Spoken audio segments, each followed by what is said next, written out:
नमस्कार साथियों। आज एक बहुत ही महत्वपूर्ण टॉपिक को लेकर मैं आप लोगों के सामने फिर से उपस्थित हूँ। आज का हमारा टॉपिक मेडिकल कॉलेज के लगभग 1400 पदों पर क्या वर्षवार नियुक्ति मिल पाना संभव है। क्या इस भर्ती प्रक्रिया में हमको वर्षवार नियुक्ति मिलेगी या फिर सरकार इसमें परीक्षा का प्रावधान करने जा रही है। तो ये बहुत ही महत्वपूर्ण टॉपिक है और हमको इस टॉपिक पर बात करनी भी चाहिए, क्योंकि मेडिकल कॉलेज के लगभग 1400 पदों पर अभी तक विज्ञप्ति जारी नहीं हुई है। कब जारी होगी कोई नहीं जानता है। क्या इस भर्ती प्रक्रिया में एग्ज़ाम होगा या इसमें वर्षवार नियुक्ति मिलेगी, तो ये एक बहुत बड़ा सवाल है। तो साथियों, मैं आप लोगों को बताना चाहता हूँ, अभी भी इसमें कहीं ना कहीं एक क्वेश्चन मार्क लगा हुआ है, क्योंकि सचिवालय में अगर बात करें, आज भी अगर सचिवालय में आप जाकर पता करेंगे तो आज भी यही चीज़ सामने आ रही है कि वित्त विभाग इसमें जो है फाइल पास नहीं कर रहा है। वित्त विभाग ने इसमें रोक लगाई हुई है। वित्त विभाग से अगर फाइल पास होती है तो फिर न्याय विभाग में जाएगी, और अगर न्याय विभाग में भी ऐसी ऑब्जेक्शन होता है तो फिर कहीं ना कहीं क्या है, इस भर्ती प्रक्रिया में एक रुकावट बहुत बड़ी जिसको कह सकते हैं वो आ सकती है।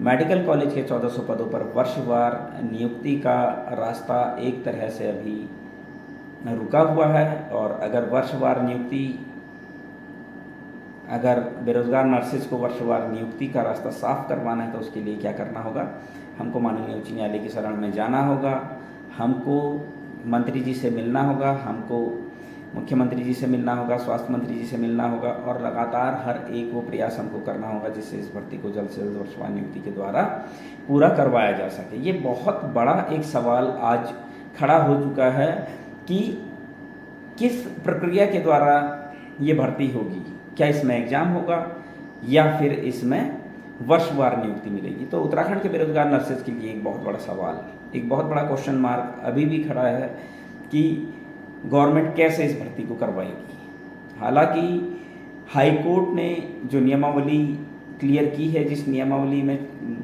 हाई कोर्ट ने वन टाइम सेटलमेंट की बात कही है, वो चिकित्सा शिक्षा मतलब मेडिकल कॉलेज और स्वास्थ्य विभाग दोनों की है।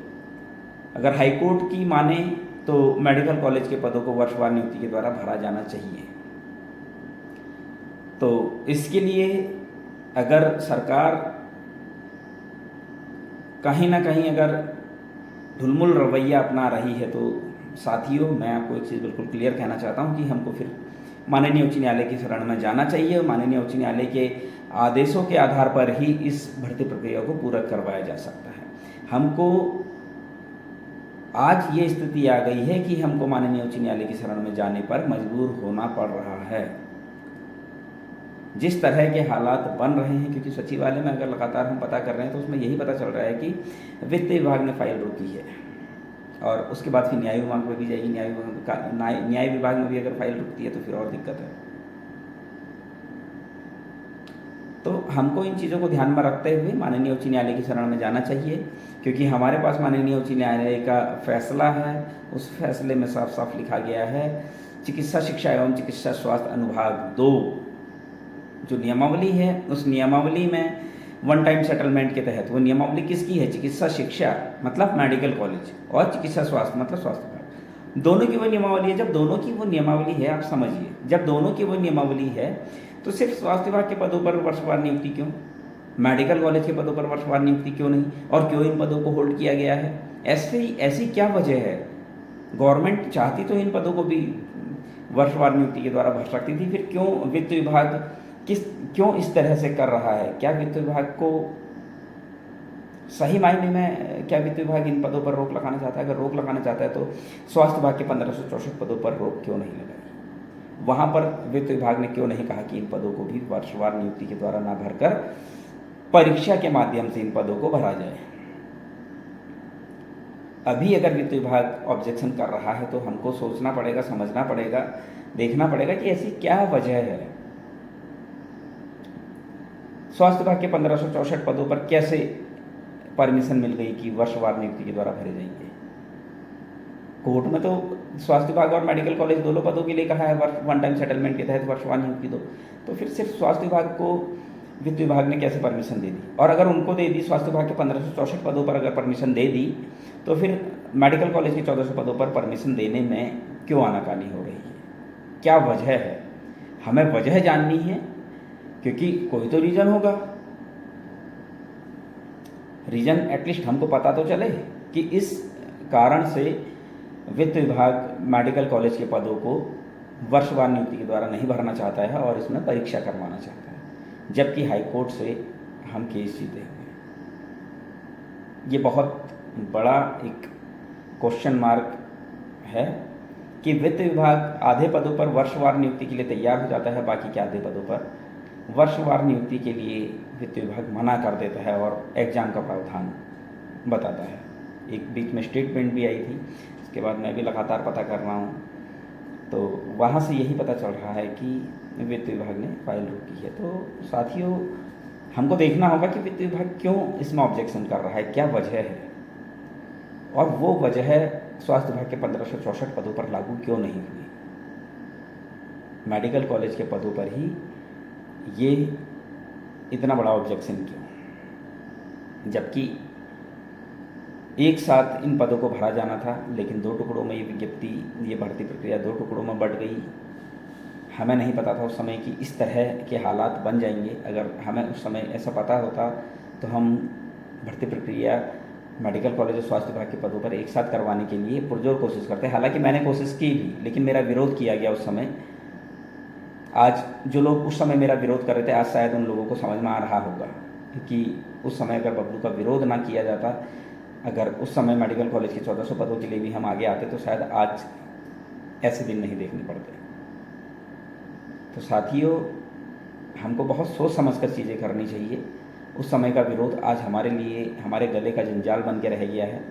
आज हम इतनी बुरी तरह से फंस चुके हैं कि हमें ये नहीं समझ में आ रहा है कि किस तरह से इस विज्ञप्ति को जारी करवाया जाए, किस तरह से सरकार के द्वारा ये विज्ञप्ति जारी होगी। क्या इसमें एग्ज़ाम होगा, क्या इसमें वर्षवार नियुक्ति मिलेगी, कुछ भी आज हमारे सामने जो है स्थिति स्पष्ट नहीं है। ये एक बहुत बड़ा सवाल हमारे सामने खड़ा हो चुका है। और जिस तरह के हालात प्रदेश में हैं कि लोग इस विषय में बात भी नहीं कर रहे हैं, गिने चुने कुछ लोग बात कर रहे हैं, बाकी कोई बात भी नहीं करना चाह रहा, तो ये भी एक बहुत बड़ा सवाल है। कुछ लोग मुझसे लगातार कह रहे हैं कि आप देहरादून आइए। तो साथियों, अभी स्थिति ऐसी है कि अभी लगातार बरसात का सीज़न है और लगातार बारिश हो रही है, बहुत दिक्कतें हो रही है। तो जैसे ही बरसात थोड़ा कम होती है, जैसे ही थोड़ा मौसम सही होता है, तो हम सभी लोग देहरादून पहुँचेंगे। इसके लिए आप लोग सभी लोग निश्चिंत रहिए। हम भी चाहते हैं कि मेडिकल कॉलेज के 1400 पदों पर जल्द से जल्द विज्ञप्ति जारी हो, और ये हमारा एक नैतिक दायित्व है कि हम उन पदों पर जल्द से जल्द विज्ञप्ति जारी करवाएं। इसके लिए मैं आप सभी से सिर्फ और सिर्फ एक निवेदन करना चाहता हूँ, थोड़ा सा आप लोग इंतज़ार कीजिए। जैसे ही थोड़ा बरसात का जो सीज़न है, थोड़ा बरसात थोड़ा कम होती है, तो तुरंत हम देहरादून कूच करेंगे और देहरादून आकर हम स्वास्थ्य मंत्री जी से मिलेंगे। और हमें एक काम और करना चाहिए कि हमें माननीय उच्च न्यायालय की शरण में भी जाना चाहिए। हमें हर एक वो स्टेप उठाना चाहिए जिससे कि मेडिकल कॉलेज के 1400 पदों पर जल्द से जल्द विज्ञप्ति जारी करवाई जा सके। तो साथियों, उम्मीद करता हूँ आप सभी लोग मेरी बातों से सहमत होंगे। अगर आपको कोई और भी ऐसा तरीका लगता है जिससे मेडिकल कॉलेज के 1400 पदों पर विज्ञप्ति जारी करवाई जा सके, तो आप लोग कमेंट बॉक्स में अपने सुझाव दे सकते हैं। अभी तो वर्षवार नियुक्ति के लिए सिर्फ और सिर्फ कोर्ट और मंत्री जी दो ही हमारे पास ऑप्शन है। हमें जल्द से जल्द ये स्टेप लेने चाहिए। बस इंतज़ार है तो थोड़ा बारिश कम होने का, उसके बाद सभी लोग देहरादून कूच करेंगे। और अभी से मैं आप लोगों से कह देना चाहता हूँ, सभी लोग तैयार रहें देहरादून कूच करने के लिए। एक्सक्यूज़ देने के लिए प्लीज़ कोई तैयार ना रहे। हमेशा आप लोगों के पास बहाने होते हैं, इन बहानों को प्लीज़ आप अपने घर में रखिए। बहाने अगर आप लेकर चलेंगे तो अपनी ज़िंदगी में आप सिर्फ बहानों के साथ ही जी पाएंगे, अपने गोल को कभी अचीव नहीं कर पाएंगे। अगर ये भर्ती प्रक्रिया हमें पूरी करवानी है तो इसके लिए हमें बहाने साइड में रखकर आगे आना होगा। उम्मीद करता हूँ आप मेरी बातें समझ रहे होंगे और मेरी बातों से सहमत होंगे। धन्यवाद।